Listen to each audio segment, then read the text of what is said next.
지금까지 우리는 계속해서 교회에 대하여 에베소서를 통해서 배워나가고 있습니다. 저도 에베소서를 강론을 준비하면서 하나님의 교회가 어떤 모습이어야 될지에 대해서 계속 생각해 보게 되고 또 많은 것들을 배우게 되는 것이 사실입니다. 자, 이제 문제는 지금까지 우리가 교회가 어떤 본질을 가지고 있는지를 잘 살펴봤던 것 같습니다. 이제 계속해서 그런 본질을 갖춘 교회가 어떻게 하면 잘하게 되는 것인지를 좀 살펴보고자 합니다. 어떻게 하면 교회가 계속해서 세워져 나가는 것일까? 구체적으로 교회가 그것을 위해서 무엇을 하는 교회가 되어야 하는 것인가? 이런 것들을 오늘 본문을 통해서 좀 답을 찾아보고자 합니다. 세 가지를 살펴보도록 하겠습니다. 첫 번째는요, 교회는 그리스도의 십자가 죽음과 부활을 근거로 해서 존재해야 한다라는 것을 우리가 알 수 있습니다. 자, 이 말이 무엇이냐면요, 우리 주님 예수님의 죄 용서의 은혜를 경험함을 통해서만 교회가 존재한다는 것이고 그렇게 존재해야 한다라는 것입니다. 우리 주님 예수님의 구원을 통과하지 않은 교회는 교회라고 불릴 수 없다라고 하는 것을 말하기도 하겠죠. 자, 이것을 설명하기 위해서요, 바울은 어떤 문서의 한 부분을 인용하게 됩니다. 우리 본문 8절을 보도록 하겠습니다. 그러므로 이르기를 그가 위로 올라가실 때에 사로잡혔던 자들을 사로잡으시고 사람들에게 선물을 주셨다 하였도다. 8절인데요. 이 부분은요, 사실 시편 68편 18절과 아주 유사합니다. 그러나 동일하지는 않습니다. 시편 68편 18절에서는요, 사람들에게 선물을 받았다라고 표현을 하고 있습니다. 자, 그런데 이제 시편 68편의 배경을 좀 설명드릴 필요가 있습니다. 시편 68편은요, 전쟁에서 승리하고 예루살렘으로 돌아오는 개선장군의 그 모습을 담고 있습니다.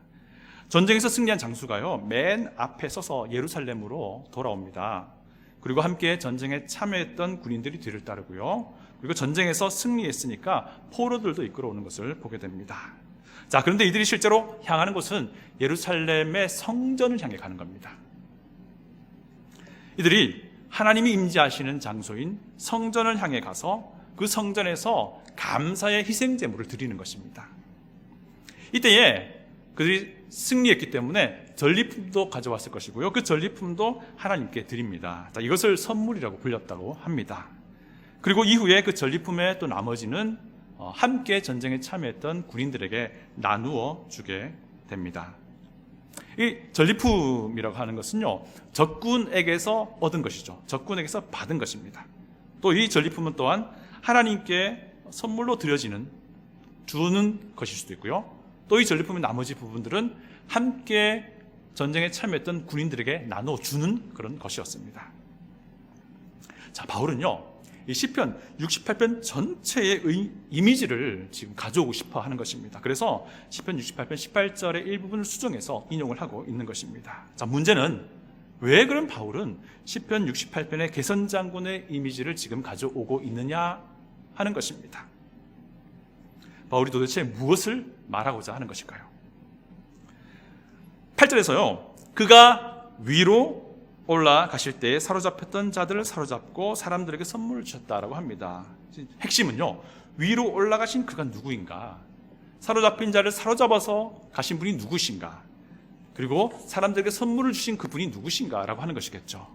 자, 이를 위해서 바울이요, 그가 누군지를 설명합니다. 9절과 10절에서 설명하는데요, 그는 바로 우리 주님 예수 그리스도입니다. 9절을 읽어드립니다. 올라가셨다 하였은즉 땅 아래 낮은 곳으로 내리셨던 것이 아니면 무엇이냐. 자, 이 말은요, 그분은 땅으로 내려오신 분이라는 뜻이에요. 올라가셨으니 마땅히 내려오신 분 아니냐라고 말하는 것입니다. 자, 그분은 땅으로 내려오신 분이라는 뜻을 우리 9절에서 말하고 있는 것입니다. 10절은 반대를 말합니다. 10절 제가 읽어드립니다. 내리셨던 그가 곧 모든 하늘 위에 오르신 자니 이는 만물을 충만하게 하려 하심이라. 10절에 의하면요, 그분은 하늘로 올라가신 분이라는 것입니다. 내려오셨으니 마땅히 하늘로 올라가 있는 것이 마땅하다라고 이제 말하는 것이에요. 10절은 하늘로 올라가신 분이다라고 하는 것입니다. 자, 그러면 구절에 그 땅 아래 낮은 곳으로 내리셨다, 땅으로 내려오신 그것이 의미가 무엇인지 좀 살펴보고자 합니다. 첫째는요, 우리 예수님이 성육신하여서 이 땅에 오셨다라는 것을 알려줍니다. 우리 예수님이요, 하늘의 영광을 잠시 뒤로 하시고 이 땅으로 친히 오셨습니다. 이것을 말하는 것입니다. 두 번째 의미는요, 우리 예수님이 이 땅에서 십자가에 죽으시고 장사된 것을 말합니다. 우리 예수님은 십자가에서 죽으심으로 우리 죄에 대한 대가를 대신 받으셨다 하는 것이죠. 그리고 무덤에 묻히셨다라고 하는 것입니다. 자, 이것을 다 정리하면 이것입니다. 우리 예수님이 하늘의 영광을 잠시 뒤로 하시고 이 땅에 오셨다 하는 것입니다. 그리고 예수님은 십자가에서 죽기까지 나아가신 우리를 사랑하셨다라고 하는 것을 보여줍니다. 예수님의 십자가의 그 죽으심은요, 내가 받을 내 죄에 대한 하나님의 심판이요, 하나님의 저주였던 것이며, 예수님의 그 십자가에서의 그 죽으심은 사실 내가 죽어야 할 죽음이었다라고 하는 것을 우리에게 알려주고 있습니다. 그리고 예수님은 3일간 무덤에 묻히셨던 것을 우리가 잘 알고 있습니다. 하늘에서 이 땅에 오신 분이 예수님이시고, 예수님은 성육신하셔서 십자가에서 죽으시고 묻히셨다라고 하는 것이며, 예수님의 그 죽으심은 바로 내 죄에 대한 내가 받아야 할, 내가 죽어야 할 죽음이었다라는 것을 우리에게 보여주고 있다라는 것입니다. 10절에서 하늘 위에 오르셨다라는 뜻도 우리가 좀 살펴보기 원합니다. 첫째는요, 우리 예수님이 부활하셨다라고 하는 것입니다. 예수님이 부활을 보여준다 하는 것입니다. 우리 예수님은요, 죽음을 이기셨습니다.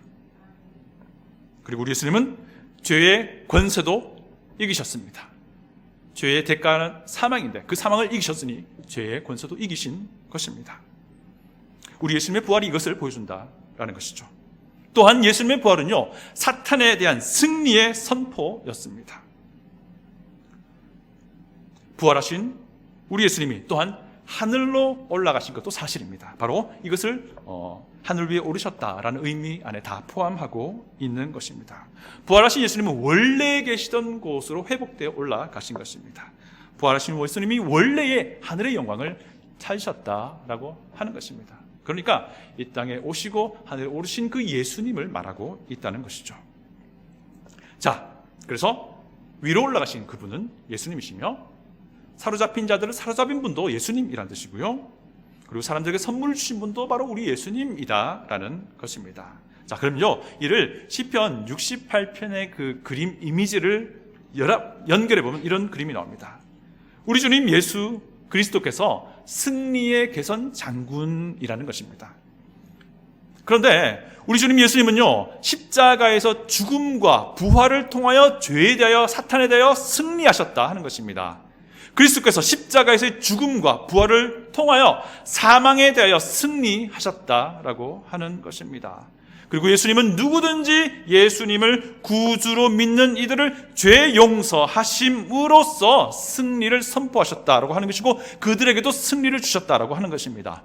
개선장군이 예루살렘 성전에서 감사의 희생 제물을 드리며 하나님께 전리품을 드리는 것처럼 우리 주님 예수님께서도 선물을 주신다라는 의미입니다. 개선장군이 전리품을 군인들에게 나눠주는 것처럼 우리 주님도 선물을 나눠주셨다라고 하는 것을 의미하는 것입니다. 자, 그런데 우리가 좀 살펴보고 싶은 건요, 10절의 하반절에서 하는 말씀입니다. 10절 하반절 제가 읽어드립니다. 이는 만물을 충만하게 하려 하심이라. 하늘 영광을 뒤로 하시고 이 땅에 사람으로 오셨습니다.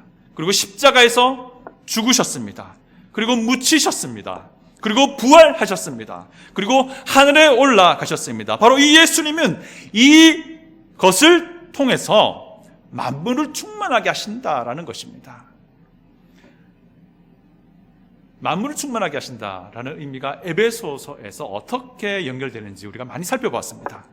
바로 교회를 의미하는 표현입니다. 제가 설명을 돕기 위해서 에베소서 1장 22절, 23절을 읽어드립니다. 또 만물을 그의 발 아래에 복종하게 하시고 그를 만물 위에 교회의 머리로 삼으셨느니라. 교회는 그의 몸이니 만물 안에서 만물을 충만하게 하시는 이의 충만함이니라. 이 구절 우리가 기억할 겁니다. 우리 예수님이 모든 것들의 주인이 되셨다라고 하는 것이고요, 그 모든 것들의 주인 되신 우리 예수님이 교회의 머리가 되셨다, 교회의 주인 되셨다라고 하는 것입니다. 이를 두고서 교회가 만물을 충만하게 하신 것이라고 말하고 있는 것입니다. 자, 그래서 성육신 하신 예수님, 십자가에서 나 대신 죽으신 예수님, 그리고 부활하신 예수님, 하늘로 올라가신 예수님이 교회의 머리가 되셨다라고 하는 것이죠. 그것을 만물을 충만하게 하시는 것이라고 설명하고 표현하고 있다라는 것입니다. 자, 다시 한번 정리합니다. 예수님의 죽으심과 부활을 통해서 교회가 존재한다는 것을 확인하는 것입니다. 예수님은 죽으심과 부활을 통해서 앞으로 믿음으로 구원받게 될 모든 죄인들을 함께 모으셔서 승리하셨다는 것입니다. 그리고 그들이 모임이 될 그 교회의 머리가 되셨다라고 하는 것입니다.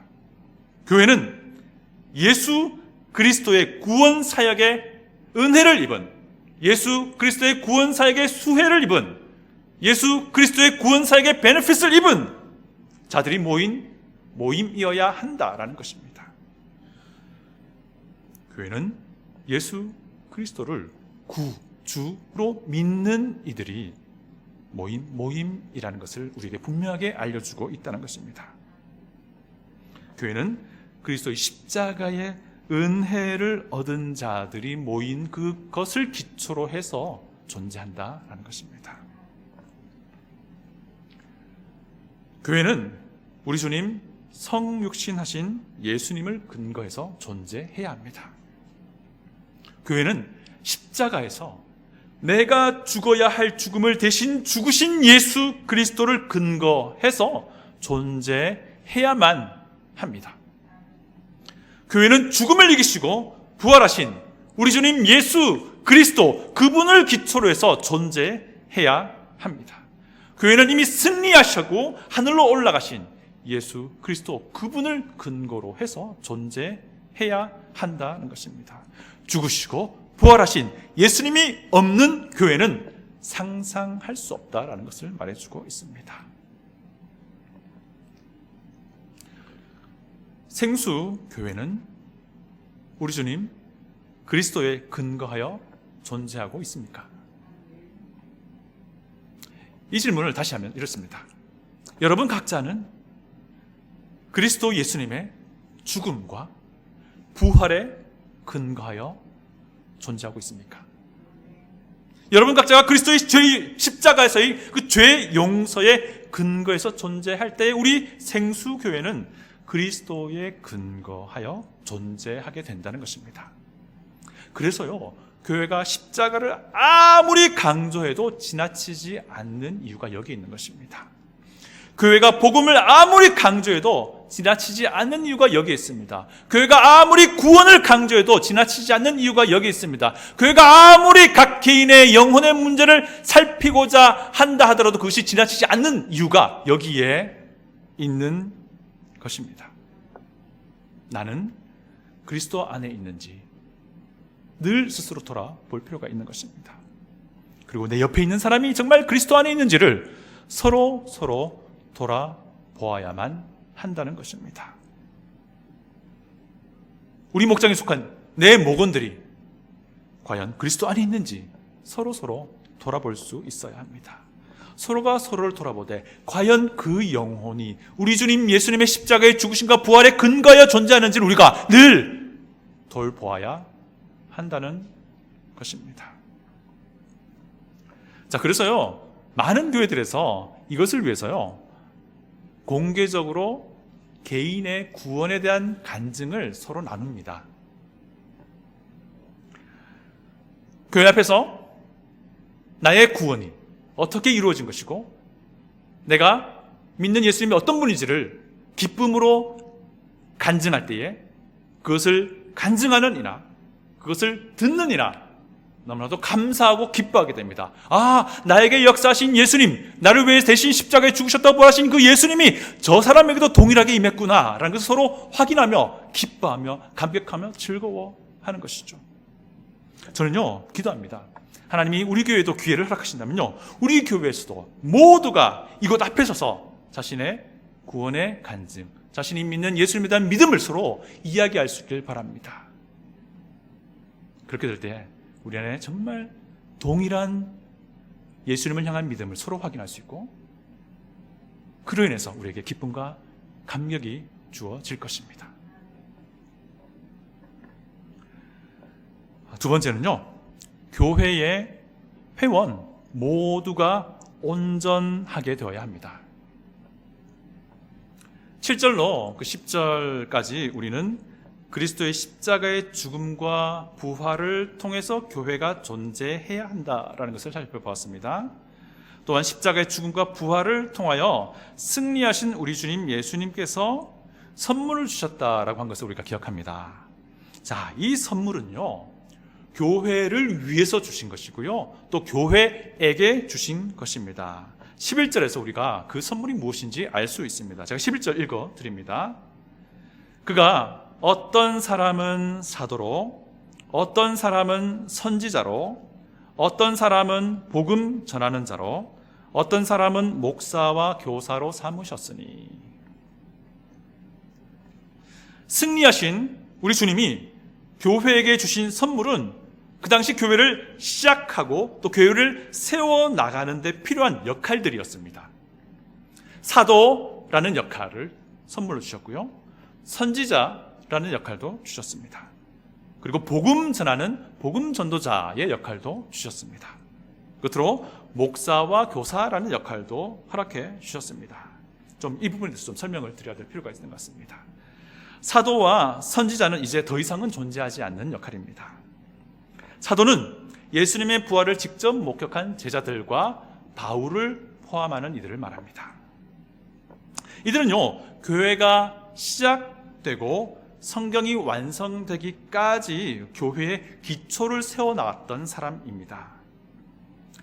자, 이전에는 교회가 무엇인지 알려지지 않았지만 그런 교회가 이제 알려졌고 시작되었습니다. 그래서 과도기가 시작된 겁니다. 그 과도기는 성경이 완성될 때까지 이어졌습니다. 그 사이에 하나님은 사도라고 하는 이들을 세우셔서 그 과도기 가운데에 하나님의 말씀이, 하나님의 뜻이 어디 있는지, 하나님의 교회가 어떻게 이루어져야 하는 것인지를 교통정리하게 하신 것이죠. 자, 이제는 완성된 성경이 사도의 역할을 대신합니다. 또 사도들은요, 선지자 역할도 겸한 경우도 있습니다. 그래서 사도들 중에 일부는 하나님의 말씀, 신약 성경을 기록하게 된 것입니다. 자, 이제 선지자에 대해서 좀 알아봅니다. 선지자는요, 마찬가지입니다. 교회가 시작되던 그 과도기에 존재했던 역할입니다. 하나님으로부터 직접 말씀을 받습니다. 그리고 그 말씀을 대신 전하는 역할을 했습니다. 자, 사도행전을 우리가 읽다 보면요, 각 지역마다 선지자의 역할을 했던 사람을 우리가 볼 수 있습니다. 그러나 성경이 완성되면서 교회가 시작되었던 그 과도기가 끝이 났고요, 이제는 성경이 선지자 역할을 대신합니다. 교회가 시작되고 성경이 완성될 때까지 그 과도기에 존재했던 역할이 바로 사도와 선지자라는 것이죠. 현재는 사도와 선지자 역할을 무엇이 감당합니까? 바로 우리에게 주어진 완성된 성경이 그 역할을 감당하고 있습니다. 그래서 제가 말씀드립니다. 성경을 가까이 하십시오.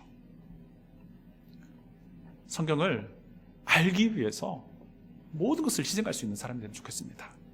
성경을 가까이 할 때 누리는 우리가 그 기쁨과 감격을 맛보시기를 간절히 소원합니다. 자, 이제 복음 전도자입니다. 복음 전도자는요, 말 그대로 복음을 전하는 자들입니다. 예수 그리스도의 죽으심과 부활이 여러분들 죄를 용서하시고 예수님을 구주로 믿을 때에 그 죄 용서가 하나님으로부터 주어진다라고 하는 것을 알리는 것입니다. 복음을 전하는 일을 한다는 것이죠. 대표적인 인물이 사도행전에서는 전도자 빌립이 되겠습니다. 자, 그리고 사도들 역시 복음 전하는 일을 했습니다. 대표적인 인물이 누굽니까? 베드로도 복음을 전했고요, 바울 역시 복음을 전했습니다. 그리고 목회자였던 디모데도 복음 전도자였다라고 성경은 말하고 있습니다. 자, 이 복음 전도자의 역할이라 하는 것은 누구든지 복음을 전하면 그 역할을 감당하게 되는 것입니다. 그리고 현재의 선교사님들도 복음을 전하는 자들이라고 할 수 있고 복음 전도자 역할을 감당하고 있습니다. 그리고 목사도 복음 전도자의 역할을 할 수 있기도 합니다. 자, 그래서 저는 이곳 생수교회에서 복음을 전하는 사역을 감당하고 있는 것입니다. 자, 그런데요, 이 복음 전도자의 역할은 모두에게 다 열려 있습니다. 여러분들도 복음 전도자의 역할에 동참할 수 있다는 것입니다. 이 아름다운 사역에 동참할 수 있다는 것입니다. 여러분이 그리스도 예수님 안에서 구원받은 분이라면요, 여러분은 복음 전도자로서 갖추어야 할 모든 것을 다 갖춘 분들입니다. 복음이 무엇인지 알아야만, 이 복음의 주인공이신 예수님이 누군지 알아야만 그분을 믿을 수 있는 것입니다. 그렇기 때문에 여러분이 예수 그리스도를 구주로 믿는 분이라면 누구라도 예수님을 구주라고 전할 수 있는 것입니다. 여러분의 삶의 현장에서 누구에게라도 여러분이 믿는 예수님을 전할 수 있는 것입니다. 이것이 바로 복음 전도입니다. 목사와 교사는 한 사람이 둘을 다 감당할 수도 있고요, 각각 따로 감당할 수도 있습니다. 자, 우리 한글 성경에는 목사라고 번역되었지만요, 사실 현재의 목사라고 부르는, 제가 지금 이 교회에서 맡고 있는 이 직책인 목사라고 하는 것과는 좀 개념이 다릅니다. 지금 현재의 목사는 이 목양과 가르치는 것을 다 겸한다라고 할 수 있습니다. 자, 그런데 여기에서 지금 말하는 목사, 그 목사라는 것은요, 목양하는 것을 의미합니다. 양을 치는 사람이라는 뜻이에요. 그래서 어쨌든 저는 이곳에서 생수교회라는 곳에서 목양과 가르치는 일을 같이 겸하고 있는 것입니다. 자, 그런데 문제는요, 목사만 목양을 감당하는 것이 아니라는 사실입니다. 목사만 성경을 가르치는 일을 하는 것이 아니라는 것입니다.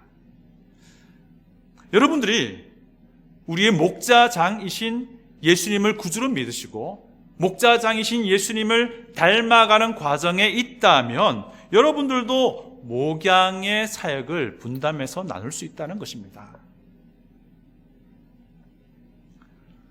우리 교회에서는 특별히 목자님들이 세워져 있고요, 그분들은 교회의 권위에 따라서 목자로 세워져서 목양의 일을 감당하고 있습니다. 우리 교회 목자들은 목원들의 영혼을 살피는 역할을 감당합니다. 영혼을 보살피기 위해서 그 외에도 필요한 여러 가지 많은 섬김들이 필요합니다. 그래서 우리 목자님들이 그 일을 감당하고 있는 것입니다.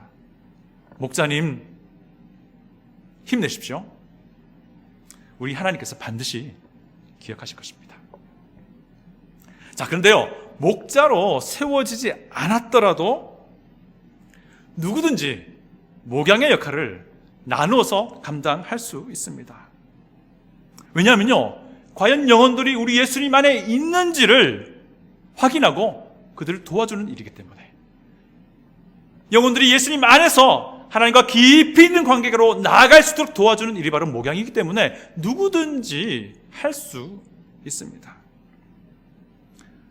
목양의 일뿐만 아니라요, 성경을 가르치는 성경 교사의 역할도 누구든지 할 수 있습니다. 여러분 중에 누군가가 하나님의 말씀 성경을 배우고요, 또 예수님을 깊이 알아간다면 그런 분은 성경 교사가 될 수 있습니다. 저는요, 여러분 중에서 정말 훌륭한 성경 교사들이 나오기를 기대합니다. 그런데요, 그렇다면 여러분의 목사님, 저는 무엇을 하는 사람입니까? 저는 여러분들이 그런 사역을 할 수 있도록 도와주는 역할을 하는 것입니다. 12절을 제가 읽습니다. 이는 성도를 온전하게 하여 봉사의 일을 하게 하며 그리스도의 몸을 세우려 하심이라.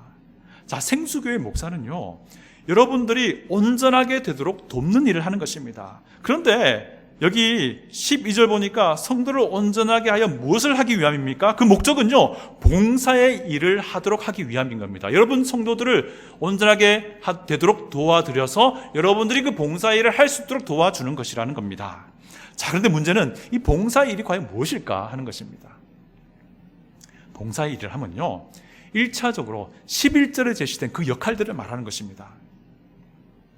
자, 사도와 선지자는 지금 현재 완성된 성경이 대신하고 있습니다.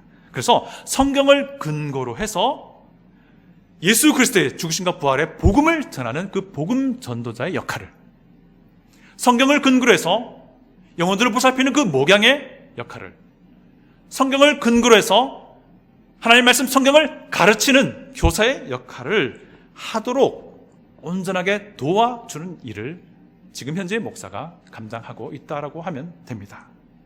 자, 그런데 이 사역을 위해서 그뿐만 아니라 부대적으로 필요한 그런 많은 일들이 필요합니다. 그것들을 또 할 수 있도록 도와주는 것입니다.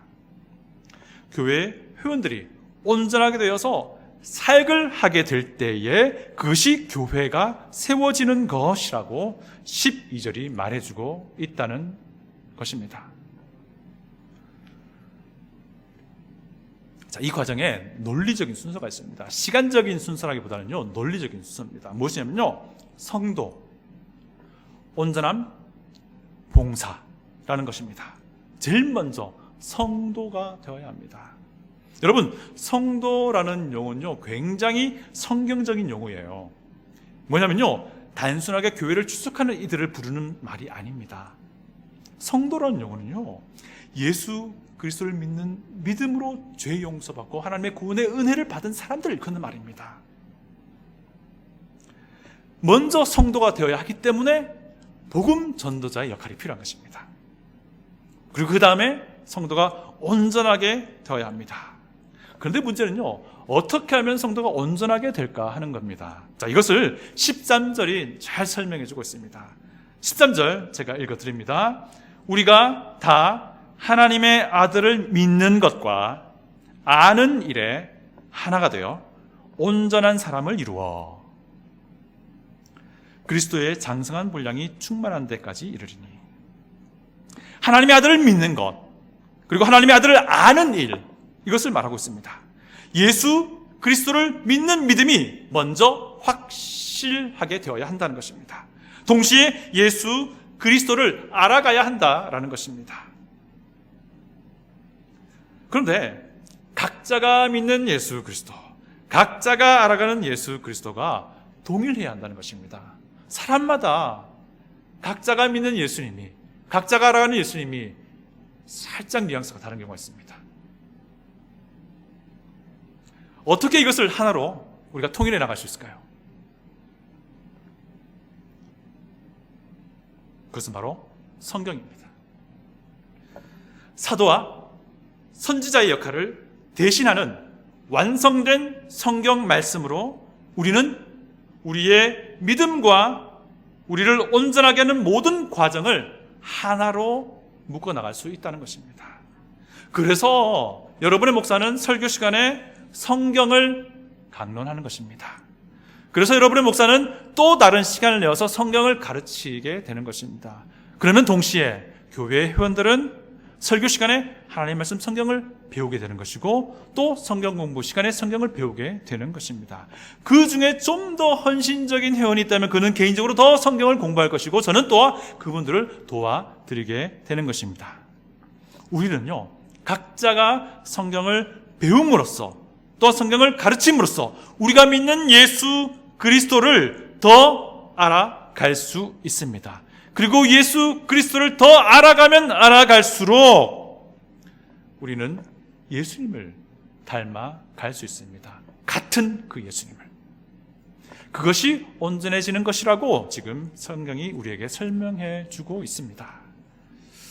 생수교회 회원 여러분, 성경을 듣고 읽고 배우고 공부하고 묵상하고 마음에 새기고 그 성경 말씀대로 살아가는 그 일에 누구보다 더 헌신하시기를 간절히 소원합니다. 그렇게 될 때에 여러분 중에서 누구는 목양의 사역에 동참하게 될 것입니다. 그렇게 될 때 여러분 중에 누구는 하나님의 말씀 성경을 가르치는 사역에 동참하게 될 것입니다. 그렇게 될 때에 여러분 중에 누구는 복음 전도의 사역에 기쁨과 감격으로 동참하게 되는 것입니다. 그렇게 될 때 여러분 중에서 누구는 목양과 가르침과 복음 전도를 돕기 위한 여러 가지 부대 사역에 동참하게 된다는 것입니다. 이것이 교회를 위한 하나님의 사역의 원리입니다. 셋째, 교회는 사랑 안에서 진리를 세워야 합니다. 디모데전서 3장 15절에서는 교회를 이렇게 설명합니다. 교회는 진리의 기둥과 터라고 말이죠. 이것이 무엇을 말합니까? 교회는 하나님의 거룩한 기준을 유지해야 한다라는 것입니다. 그래서 오늘 우리 본문에서도요, 참된 것을 행해야 한다라고 말씀하십니다. 제가 15절 봅니다. 오직 사랑 안에서 참된 것을 하여 범사에 그에게까지 자랄지라. 그는 머리니 곧 그리스도라. 참된 것을 하여 라고 번역된 이 말은요, 참된 것을 말한다라는 것입니다. 혹은 참된 것을 행한다라는 뜻입니다. 하나님의 기준을 선포하라는 것입니다. 하나님의 기준을 말하라는 것입니다. 하나님의 기준을 가르치라는 것입니다. 하나님의 기준을 배우라는 것입니다. 하나님의 기준을 유지하라라는 것입니다. 그리고 그 하나님의 기준을 행하라는 것입니다. 그래서 그 하나님의 기준을 보여주라라는 것입니다. 그러면서 14절 보니까요, 하나님의 기준이 아닌 것이 무엇인지를 이야기해 줍니다. 14절 제가 읽어드립니다. 이는 우리가 이제부터 어린 아이가 되지 아니하여 사람의 속임수와 간사한 유혹에 빠져 온갖 교훈의 풍조에 밀려 요동하지 않게 하려 함이라. 자, 사람의 속임수와 간사한 유혹과 온갖 교훈의 풍조가 바로 참된 것이 아니다라는 것을 말하는데요, 이것을 쉽게 말하면 이것입니다. 하나님의 말씀의 방향에 반대되는 것, 하나님의 말씀의 원리에 반대되는 것, 그러나 이 사회에서는 일반적으로 통용되는 그 모든 것들이 다 참된 것이 아니라는 것입니다. 그런데 어떤 이들이 이러한 것들에 동요됩니까? 어린 아이라고 말합니다. 어린 아이. 자, 어린 아이는요, 그 안에 세계관이, 가치관이 아직 형성되어 있지 않습니다. 이것을 우리에게 적용한다면요, 아직 하나님의 기준이 형성되지 않은 사람을 말합니다. 하나님의 기준이 아직 형성되어 있지 않기 때문에 하나님의 말씀에는 부합되지 않으나 그럼에도 불구하고 사회적으로 통용되는 것들에 동요한다는 것입니다. 여기서 우리가 알 수 있는 것이 하나 있습니다. 우리가 어린 아이를 넘어서기 위해서는 우리에게 하나님의 말씀에 근거한 기준이, 가치관이 형성되어야 한다는 것입니다. 무엇을 통해서? 성경을 통해서요. 성경의 가르침을 근거로 해서 하나님의 기준을 형성해 나갈 때에 우리는 그러한 것들로부터 요동하지 않게 된다라는 것입니다. 이런 회원들이 모인 교회는 참된 것을 선포할 수 있습니다. 성경의 가르침을 받는 회원들이 모인 교회는 참된 것을 실행할 수 있고 그것을 보여줄 수 있습니다. 그리고 이렇게 될 때 그 교회는 하나님의 기준을 유지해 나갈 수 있다라는 것입니다. 그런데 하나님의 기준을 우리가 유지해 나갈 때에 사랑이라는 방법이 없으면 정말 힘들어집니다. 그래서 사랑 안에서 참된 것을 하라라고 오늘 본문 말씀이 우리에게 가르쳐 주고 있습니다. 교회는요, 하나님의 기준을 분명하게 세워야 합니다. 교회는 하나님의 말씀, 성경의 가르침을 항상 유지해 나가야 되고 그것을 선포할 수 있어야 합니다. 그러나 하나님의 기준을 세워 나가되 사랑의 방법과 사랑의 원리를 가지고 있어야 합니다. 이건 무척 어렵습니다. 그리고 시간이 많이 걸리는 일일 수도 있습니다. 그러나 교회는 하나님의 기준을 분명하게 드러내야 합니다. 동시에 사랑의 접근을 가지고 이것을 지켜야 합니다. 지금까지 교회가 어떻게 세워지는지에 대해서 살펴보았습니다. 교회는요, 그리스도의 십자가의 죽음과 부활에 근거해야만 합니다. 이것 없는 교회는 우리가 상상해서는 안 됩니다. 그래서 각자의 교회 회원들은요, 그리스도의 십자가의 죽음과 부활을 믿는 이들로 채워져야 합니다. 그래서 교회가 복음을 강조하는 것입니다. 그래서 교회가 구원을 강조하는 것입니다. 그래서 교회가 죄에 대하여 말하는 것입니다. 왜냐하면 죄의 용서를 통해서만이 교회의 회원으로 받아들여질 수 있기 때문입니다. 그렇게 될 때 교회가 존재하는 것입니다. 교회의 각자 회원은 각자가 온전해져야 합니다. 그리고 정말 아름다운 이 사역들을 서로 분담할 수 있어야 합니다. 온전하게 되기 위해서 무엇이 필요합니까? 하나님의 말씀이 필요합니다. 그 말씀이 가르쳐져야 하고 그 말씀이 배워져야 하며 그 말씀이 우리 마음 안에 새겨져야 하며 그 말씀 안에서 내가 믿는 예수 그리스도가 어떤 분인지 다 같이 공유해야 하며 그 말씀 안에서 내가 닮아가는 예수 그리스도가 어떤 분인지 같이 하나로 나아가야 한다는 것입니다. 온전하게 자라가는 이들 중에서 복음 전도자 역할을 분담하게 되는 것이고, 온전하게 하나님의 말씀 안에서 자라가는 자들 가운데서 목양의 일을 분담하게 되는 것이고, 온전하게 하나님의 말씀 안에서 가르쳐주고 배워주고 자라나는 이들 가운데에서 하나님의 말씀 성경을 가르치는 교사의 역할을 분담하게 되는 것입니다. 하나님의 기준을 반드시 붙들고 있어야 합니다. 사랑 안에서 붙들고 있어야 합니다.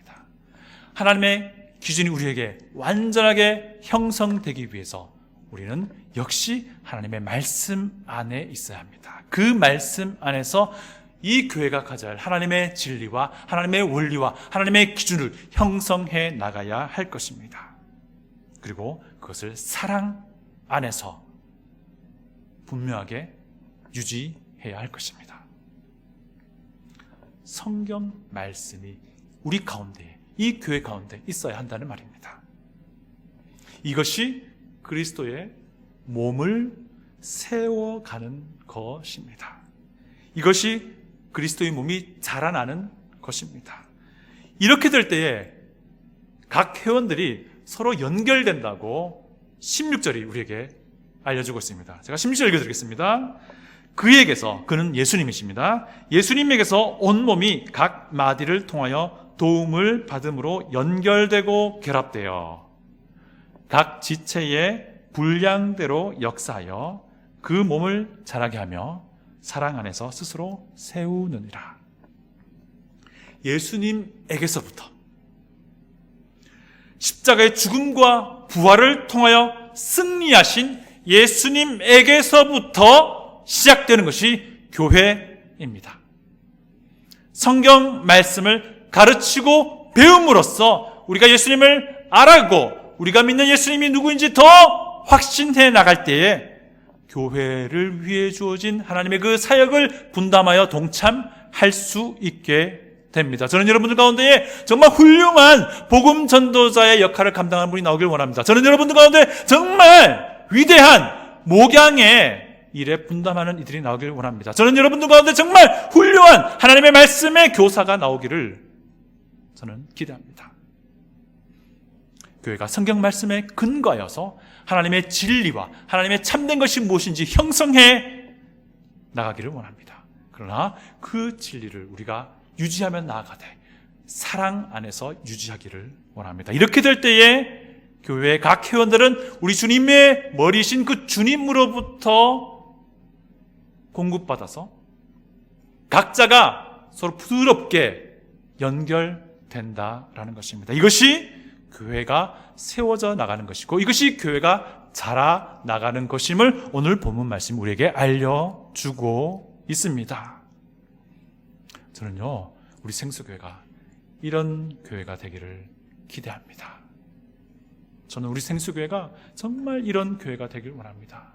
그래서 마지막 때 우리 주님 오셔서 우리 생수교회에게 말씀하실 것입니다. 먼저 저에게 말할 겁니다.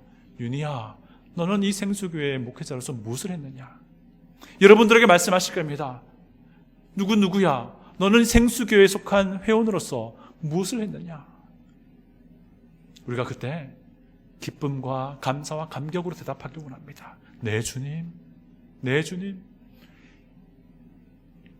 우리 예수님의 십자가의 죽으심과 부활에 근거하여 교회가 존재하기 위해서 최선을 다했습니다. 네 주님, 하나님의 말씀을 내 중심 안에 삼아서 그것을 열심히 배웠습니다.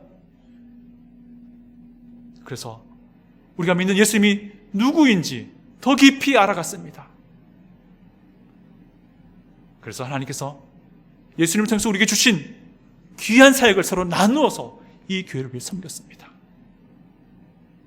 네 주님, 하나님의 말씀에 근거해서 하나님의 진리가 무엇인지 우리 안에서 세워나갔습니다.